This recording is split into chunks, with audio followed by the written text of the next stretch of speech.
네, 이제 로마서가 2장으로 접어들었습니다. 1장에서는 바울의 인사말과 함께 이 편지를 쓰는 목적이 무엇인지, 즉 온전한 복음을 전하기 위함이었죠. 그리고 모든 사람이 죄인이라는 이 바울의 주장을 우리가 같이 들었습니다. 모든 사람이 죄인인 이유는 무엇입니까? 하나님이 계신 것이 분명히 너무 잘 보이는데도 불구하고 그 하나님을 알려고 하지도 않고 섬기지도 않고 하나님을 떠나고 하나님을 떠난 지혜대로 그 지혜대로 살려고 하다가 결국엔 죄를 짓게 되는 것이고 결국엔 하나님이 그냥 그 죄 가운데 살도록 내버려 두게 되었다. 이제 이런 이야기를 바울이 했고요. 1장에서 우리가 같이 봤습니다.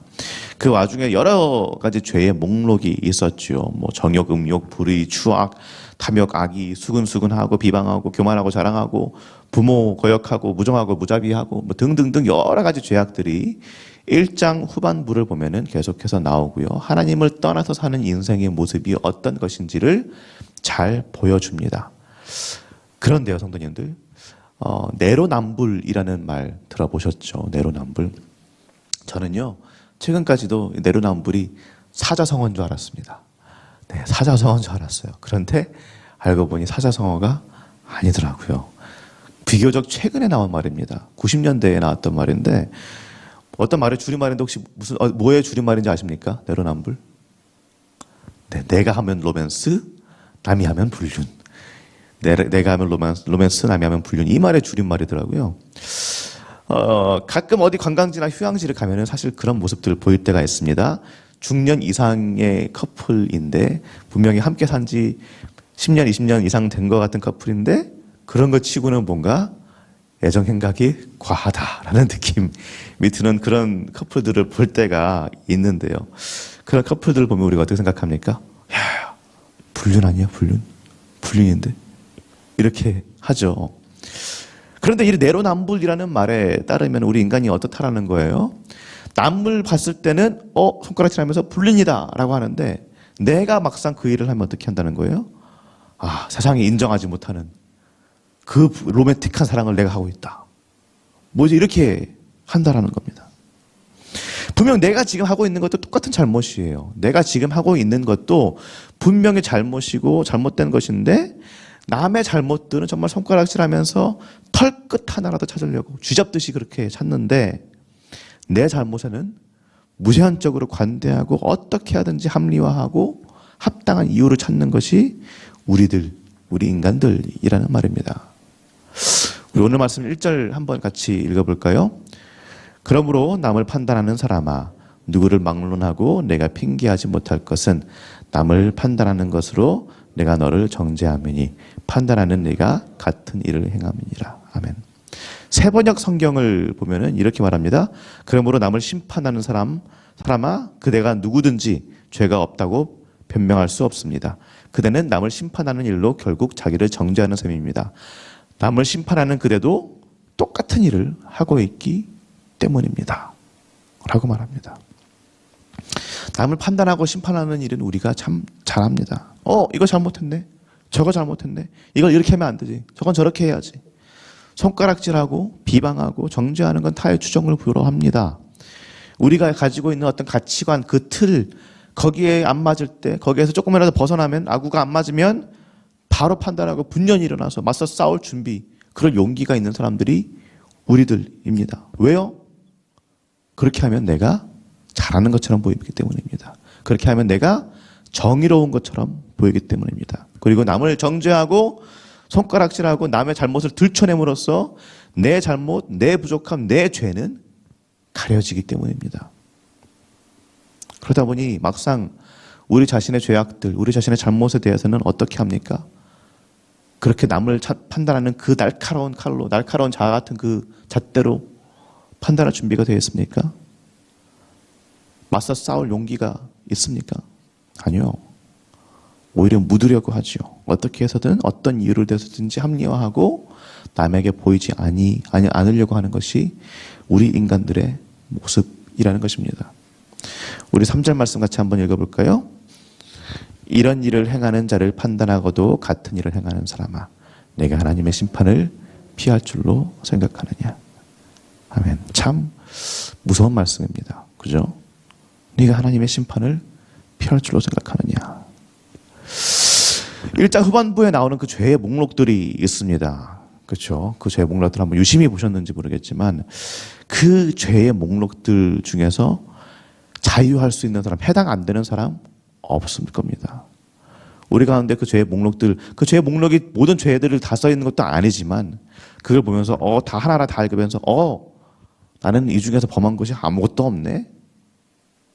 그런 분은 아마 아무도 안 계시리라 생각합니다. 그리스도인이라고 해도 마찬가지죠.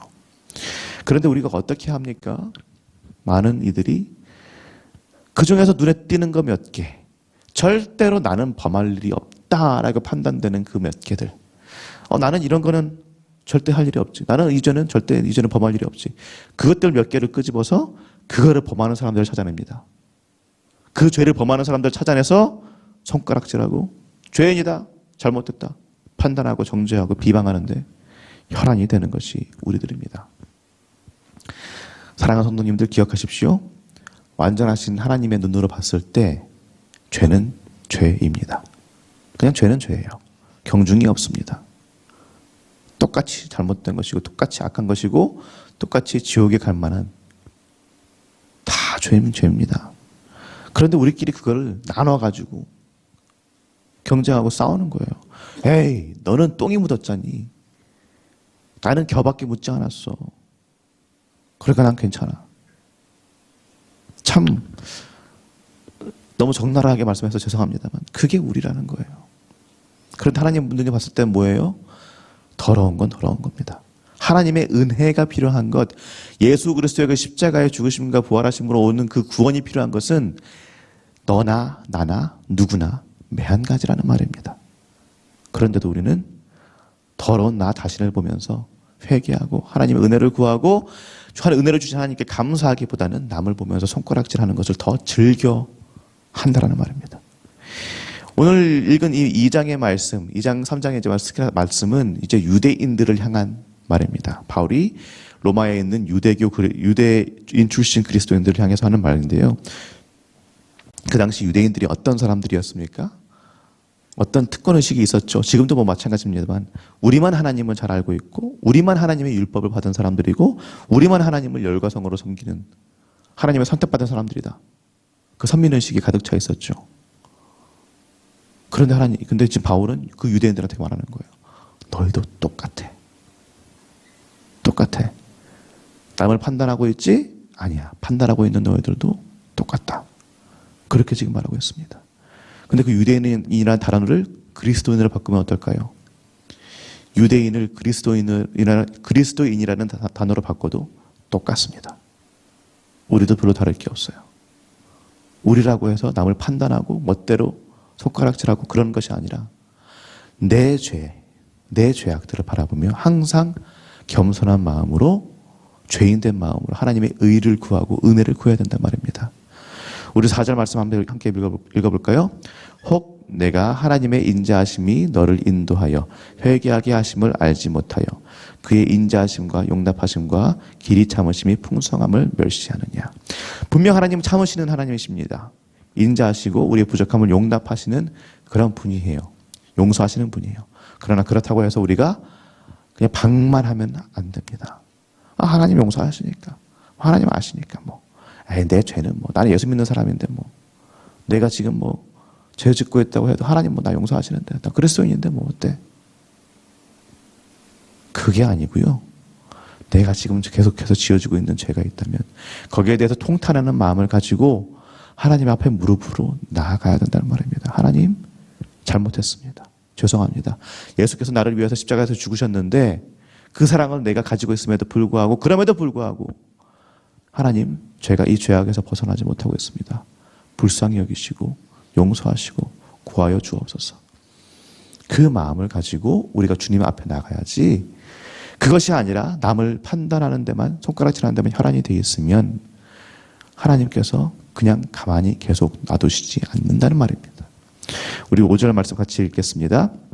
다만 내 고집과 회개하지 아니한 마음을 따라 진노의 날 곧 하나님의 의로우신 심판이 나타나는 그날에 임할 진노를 내게 쌓는도다. 아멘. 무서운 말씀이 계속해서 반복되고 있는데요. 고집과 회개하지 아니한 마음. 남을 판단하는 게 무서운 것이 거기에 있습니다. 남을 판단하면은 그 순간 그것을 하고 있는 동안에 내 죄는 안 보이거든요. 내 눈에도 잘 안 들어옵니다. 왜요? 정의감에 저건 잘못됐으니까 손가락질 해야 되고 판단해야 되고 싸워야 된다. 그러고 있으면 내 죄악들, 동일하게 판단하고 싸워야 되는 내 죄악들은 눈에 안 들어오게 돼 있어요. 그게 무서운 겁니다. 그러다 보니까 그 고집이 되어지고 회개하지 않게 되는 것이고요. 그런데 그렇게 되면 어떻게 된다는 겁니까? 진노를 내게 쌓는도다. 진노가 쌓인다는 말입니다. 참으로 무서운 말씀입니다. 사랑하는 성도님들, 분명 우리가 정의롭게 해야 되는 것들이 있습니다. 행해야 될 때가 있어요.